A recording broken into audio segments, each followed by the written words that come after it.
Oke.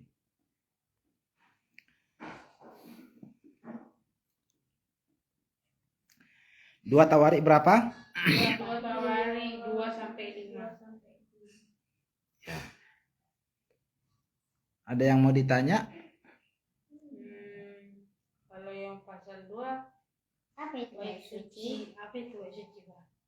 Bait suci, bait itu rumah. Bait suci itu suci, kudus, tidak bernoda, tidak bercela. Suci biasanya melekat kepada Tuhan, kata suci. Manusia jarang. Kata suci itu jarang melekat kepada manusia. Biasanya lazimnya kepada Tuhan. Tapi bait suci secara sederhananya adalah rumah Tuhan. Kalau di sini bahasa gampangnya gereja. Tapi gereja itu hanya untuk orang Kristen. Setelah ada orang Kristen. Kalau dulu pada waktu zaman Yahudi bukan gereja. Mereka nggak kenal nama gereja. Ya, jadi yang ada itu rumah Tuhan. Rumah Tuhan itu berbentuk gedung. Kan sudah dibaca tadi kan? Nah, bentuknya gedung. Sebelumnya itu kemah suci. Masih ingat? Kemah pertemuan kan? Iya, Pak. Bentuknya apa kemah pertemuan? Bentuknya sama seperti rumah deh, Pak, tapi agak panjang ke belakang. Kemah itu bentuknya apa? Tenda. Tenda. Tenda camping. Tahu? Tahu, Pak. Ya kayak begitu, bukan rumah. Tenda. Tenda terbuat dari kain. Tapi kemah pertemuan tendanya gede. Panjang, besar, lebar. Nah, tenda itu zaman bangsa Israel keluar dari Mesir. Setelah mereka menetap di tanah perjanjian, tanah Kanaan, lalu berdirilah kerajaan Israel dengan Daud sebagai rajanya, diteruskan oleh Salomo, maka itu diubah atau dibangunlah rumah beton. Gitu ya. Rumah yang besar. Kan nanti kan di situ nanti ada baca kan? Panjangnya, lebarnya, di situ ada loh. Itu ya, kalau bait suci. Jadi bait suci, rumah Tuhan, kemah pertemuan itu adalah nama yang kira-kira sejenis. Intinya rumah Tuhan. Intinya bait suci. Gitu. Terus pertanyaan lain? Jadi di bait suci itu, Pak, ada tabut Tuhan, tabut Allah ya?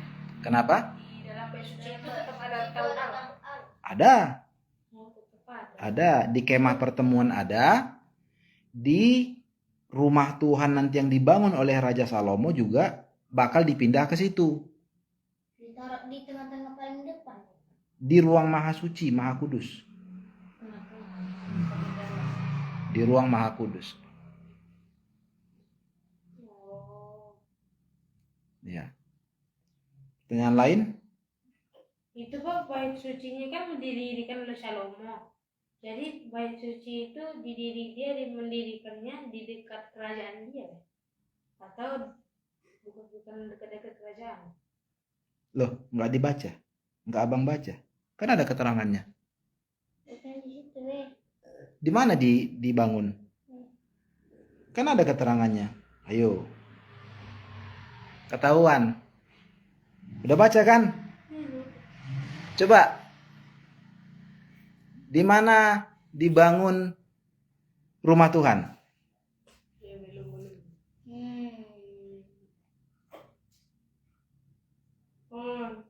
Mendirikan suatu rumah bagi nama Tuhan, suatu istana kerajaan bagi diri sendiri. Udah.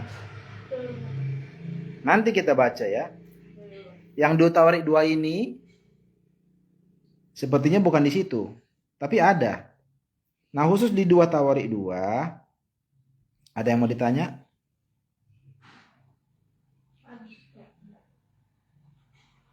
Ada?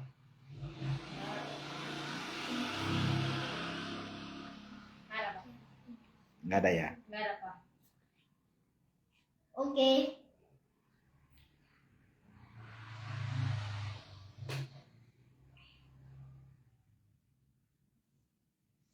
Ya, jadi intinya di 2 Tawarik 2 ini Salomo mulai membangun rumah Tuhan dan di situ dia minta bantuan ke Raja Tirus. Raja Tirus ini sepertinya ada di Libanon. Libanon itu adalah tetangganya Israel. Sebelahnya itu. Ya. Oke, nggak ada yang khusus selain itu di situ. Intinya ini Salomo mulai membangun rumah Tuhan. Lanjut. 2 Tawarik 3. Salomo Mendirikan bait suci. Ya, Oh, di Yerusalem. Mendirikan rumah di Papa tanya dulu. Siapa yang punya keinginan membangun rumah Tuhan? Salomo. Siapa yang punya keinginan membangun rumah Tuhan? Daud. Daud. tahu ya. Nggak ingat? Daud. Daud apa memerintahkan Salomo? Terus kenapa Daud bukan Raja Daud yang bangun? Karena Daud sudah tua banyak yang membunuh musuh, jadi dia kan apa bait suci itu kan tempat yang kudus. Simpel jawabannya. Jadi nggak bisa lah apa. Tangannya tidak kudus. Tangannya sudah berlumuran darah. Kotor Tangannya kotor di hadapan Tuhan, bagi Tuhan tangannya kotor. Dia tidak diizinkan. Makanya, tapi Tuhan memperhatikan isi hati Daud dan Tuhan memandang baik dalam hatinya, tapi Tuhan pandang baik. Makanya Tuhan berfirman, Salomo lah nanti ya yang bangun, kira-kira gitulah kalau bahasa gampangnya. Oke. Ayat pertama, baca. Salomo mulai mendirikan rumah Tuhan. Satu orang aja. Yerusalem, Satu orang aja yang baca. di gunung Satu orang aja. di mana Tuhan menampakkan diri kepada Daud, ayahnya di tempat yang ditetapkan Daud, yakni di tempat pengirikan Ornan. Orang Yebus itu. Udah dulu. Oh, itu ayat 1 masih, Dek. Iya, Pak. Oke. Ini ada terjemahan lain, dia lebih enak sebetulnya bacanya karena bahasanya lebih mudah dicerna. Tapi nggak apa-apa, kalian tetap pakai ayat yang itu, Alkitab yang itu, Papa baca dari terjemahan yang lain. Nah, ini lebih enak kedengarannya. Dengar ya. 2 Tawarik 3 ayat 1 dikatakan demikian, Raja Daud sudah menentukan bahwa rumah Tuhan harus dibangun di Yerusalem, di Gunung Moria. Nah, tadi siapa yang nanya? Tadi di mana dibangun? Nah, di situ dikatakan di Yerusalem, tepatnya di Gunung Moria. Gunung Moria itu ada di Yerusalem. Di situ dibangun. Oke? Udah? Udah, Pak. Udah menjawab yang tadi kan? Udah, Pak. Ya. Nah. Terus ada pertanyaan?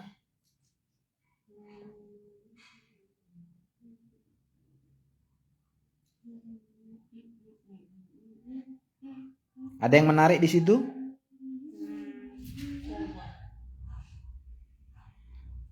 Sebentar, jangan lihat Alkitab. Di situ ada nggak kalian baca berapa panjang rumah Tuhan? Lama. Ayo. 20 hasta. Oh iya. Nah itu. Jadi oke.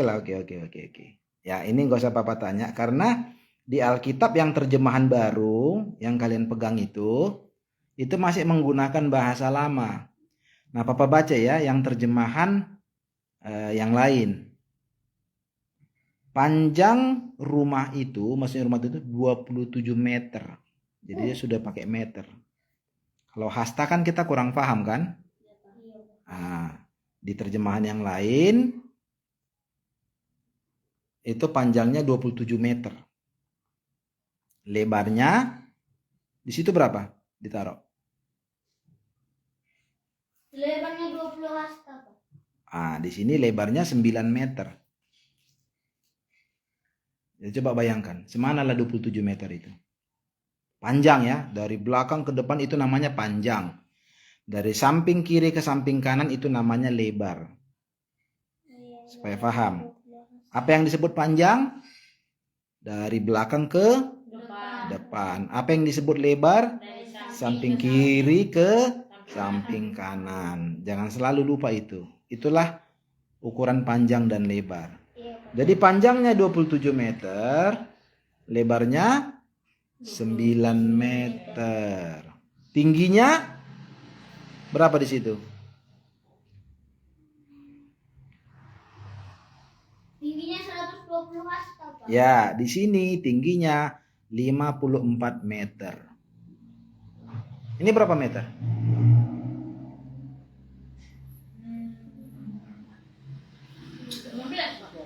Ini anggap 3 meter ini. 3.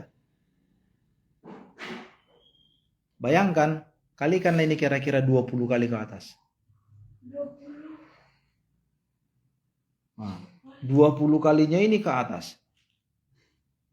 Itulah kurang lebih 54 meter. Jadi, panjangnya rumah Tuhan yang dibangun Salomo 27 meter, lebarnya 9 meter, tingginya 54 meter. Coba bayangkan semana tinggi rumah itu. Ya. Tapi kemungkinan dia bertingkat.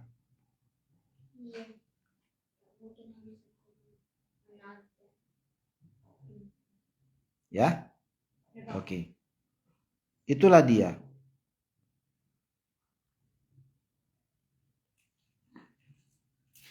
Nah, yang tadi ada yang nanya ya. Ruang bagian dalam, ruang maha suci, di dalamnya itu ada ruang maha suci. Atau ruang maha kudus. Kalau pakai terjemahan di situ kayaknya. Ruang maha kudus mungkin disebut. Itu bagian dalam. Masih ingat?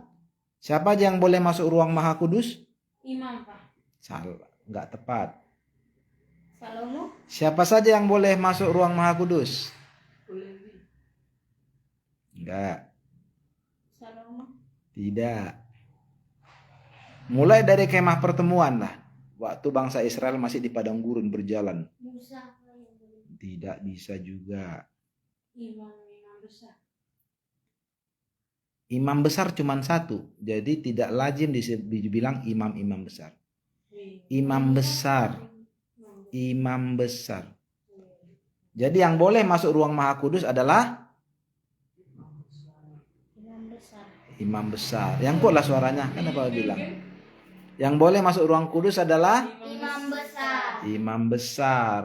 Imam saja boleh? Tidak bisa. Ya? Imam saja nggak bisa.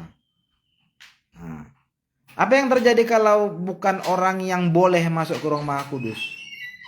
Rasul. Misalnya imam masuk, Imam kecil. mati. Imam besar yang bisa. Hah? Hanya imam besar. Karena dia bisa menahannya. Pokoknya hanya imam besar yang diizinkan Tuhan. Gitu ya. Hanya imam besar yang boleh masuk ruang maha kudus. Tapi kalau ruang kudus ada yang bertugas, yaitu orang-orang Lewi. Apalagi pertanyaan 2 Tawarik 3 ada? Ukurannya udah tahu ya? Nah, ruang maha kudus sudah tahu. Apa isi ruang maha kudus? Benda-benda logam baik. Di ruang maha kudus, di situ kan ada kan?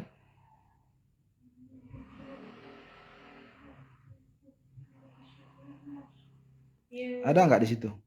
Yang membuat 2 keruk berupa pahatan di ruang maha kudus. Di ruang maha kudus cuman ada peti perjanjian, Oh iya. tabut Allah. Apa isi tabut Allah? Allah. I don't know. Peti Kalau Berarti nggak kalian ingat? Apa isi tabut perjanjian? Allah itu sendiri. Allah dalam peti. Alma, dia ada dikurung.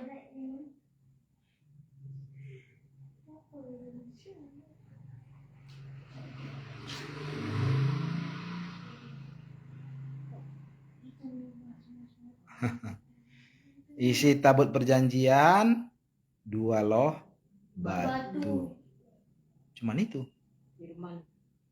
Isinya apa? Firman, Pak. Iya, isi 2 loh batu itu apa? Firman, Pak. Firman saja. Firman yang bisa Ibrani. 10 firman Tuhan. Masih ingat 10 firman Tuhan? Masih, Pak. Cobalah.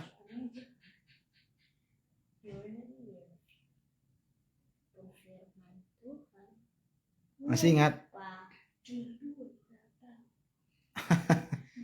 Nanti jadi ayat hafalan ya. Alma. Silakan Tuhan itu loh. Bisa. Dua cuma dua gitu. Nanti jadi ayat hafalan bisa. Not. Bisa lah. Ih, panjang kali Pak dari Enggak itu. lah. Enggak. Ya. Nanti ya. Bukan nanti, maksudnya besok-besok gitu ya. Oke. Terus, nah ini Papa bacakan ya, karena terjemahan di situ beda. Di ruang Maha Kudus itu, bentar ya, dibuat 2 patung kerub. Apa kerub? Malaikat. Ada nggak kerub situ? Apa ditulis? Saya berukur itu di seluruhnya 20 hasta panjangnya. Sebentar, ayat berapa itu? Ayat 11, Pak. Ayat 11. 11. Ah, apa katanya?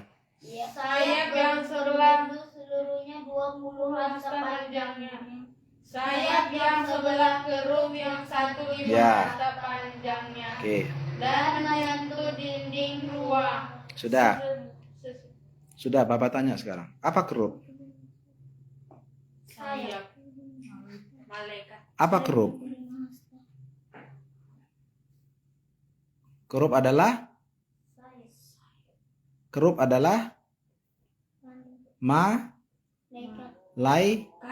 malaikat. Apa di situ ciri-ciri kerub malaikatnya? Bersayap. Apakah semua malaikat bersayap? Enggak, Pak. Hanya Gabriel sama Mikael aja. Hanya kerub yang bersayap. Ya. Kerub. Mungkin ada yang lain, Papa lupa yang diterangkan Om Yotam. Tapi yang pasti hanya kerub. Malaikat yang lain tidak bersayap. Hanya kerub yang bersayap. Nah, dalam dunia orang Kristen, banyak orang Kristen mengira semua malaikat itu bersayap. Padahal tidak semua. Hanya kerub yang bersayap. Nah, Papa bacakan ya. Ini menarik. Ayat 10 ke atas. Dengarkan ya. Raja juga menyuruh para pekerjanya itu membuat 2 patung kerub dari logam. Tahu logam? Tahu, Pak. Besi. Logam lah. Uang 1000 itu. Nah, itu logam. Patung-patung itu dilapisinya dengan emas. Dipasang berdampingan, saling berhadapan. Kalau Papa nggak salah saling berhadapan. Ya saling berhadapan, tengok yang di gereja. Saling berhadapan kan? Ada nggak di depan? Iya, Pak. Contohnya ada kan? Ada, Pak. Iya, Pak. Oh, kalian pernah masuk lihat ruang gereja umum dewasa? Ada. Ada kan? Iyalah, Natal. Ada, Pak. Yang kayak gini. Ada, Pak. Ada, Pak. Pas lagi Natal, Iya, kan kanan pernah kiri, masuk. Pak. Kanan kiri. Kan latihan kalian di situ. Sama JR kan? Iya, kanan kiri. Berhadapan. Iya, kanan kiri berhadapan. Sebelah sana. Iya kan? Iya, samping panggung. Samping? Panggung. Iya, yang warna emas kan? Iya, Pak. Ah. Kayaknya ada lampu di situ. Nah, Papa bacakan di sini ya. Raja juga menyuruh para pekerjanya itu membuat 2 patung kerub dari logam. Patung-patung itu dilapisi dengan emas dan dipasang berdampingan di ruang Maha Suci menghadap pintu.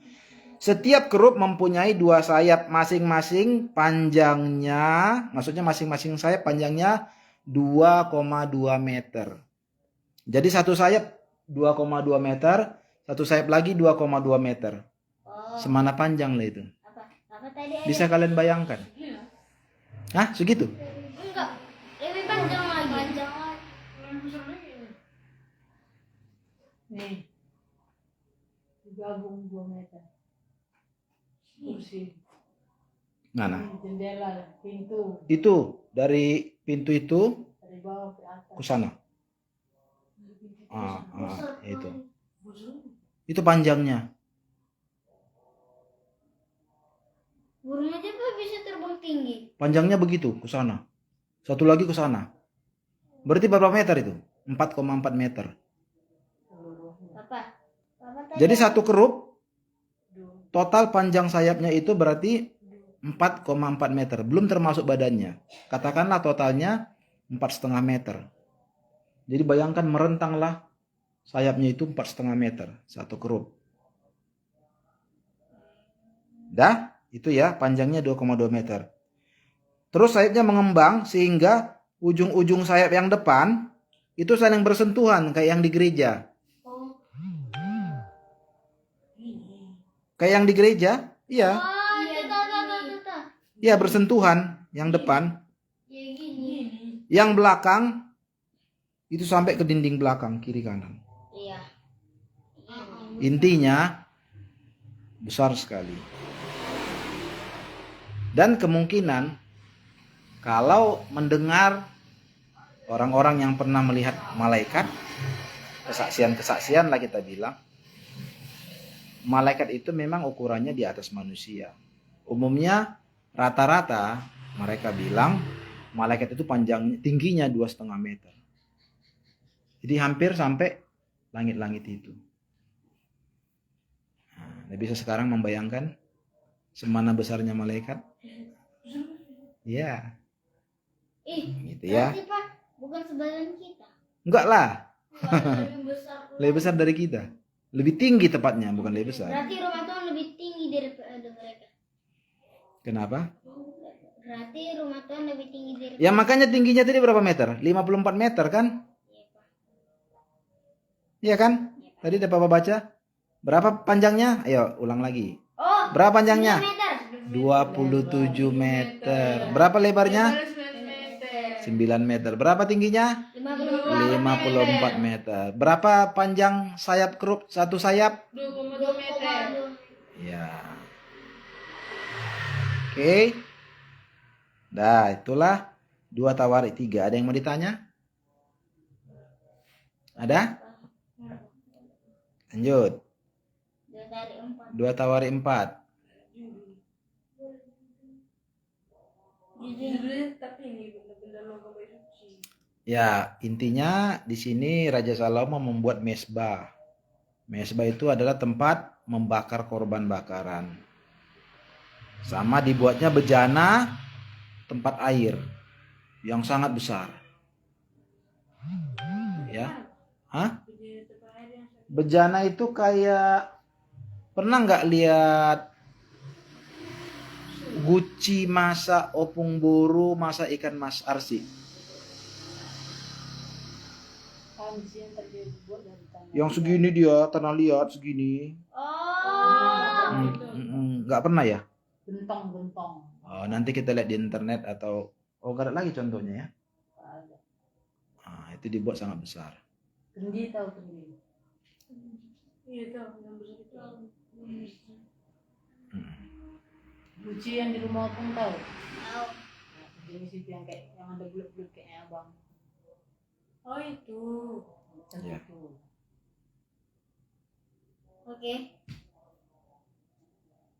Oke. Dah ya. Jadi kalau yang 2 Tawarik 4 ini ya itu aja. Salomo membuat mesbah dan bejananya dan juga baskom-baskomnya ya. Itu intinya. Terus 2 Tawarik 5.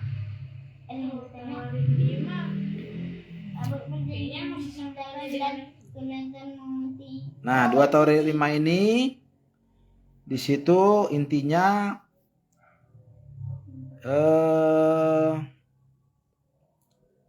peti perjanjian atau tabut perjanjian itu dipindahkan ke rumah Tuhan yang sudah selesai dibangun.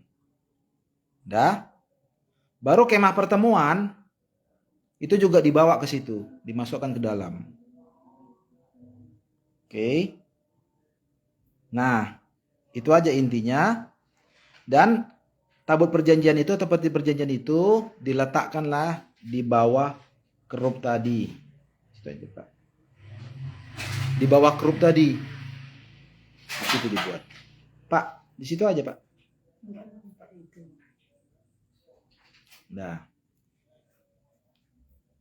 Nah, ada yang menarik dari 2 Tawarik 5. Coba baca ayat terakhir. Sehingga imam-imam itu tidak bahkan berdiri untuk menegakkan oleh tunangan itu sebab Nah, perhatikan baik-baik, ini kebanggaan kita sebagai orang Kristen, ya, suatu hal yang sangat membanggakan, yang tidak ada, kemungkinan tidak ada dalam keyakinan-keyakinan lain, bahwa Tuhan yang kita sembah, Tuhan Israel, itu adalah Tuhan yang hidup, Tuhan yang dapat didengar, Tuhan yang bahkan dapat dilihat, Tuhan yang bahkan memperdengarkan suaranya, Tuhan yang kehadirannya itu dapat dirasakan. Bukan cuma satu orang, tetapi satu bangsa, seluruh umat bisa lihat.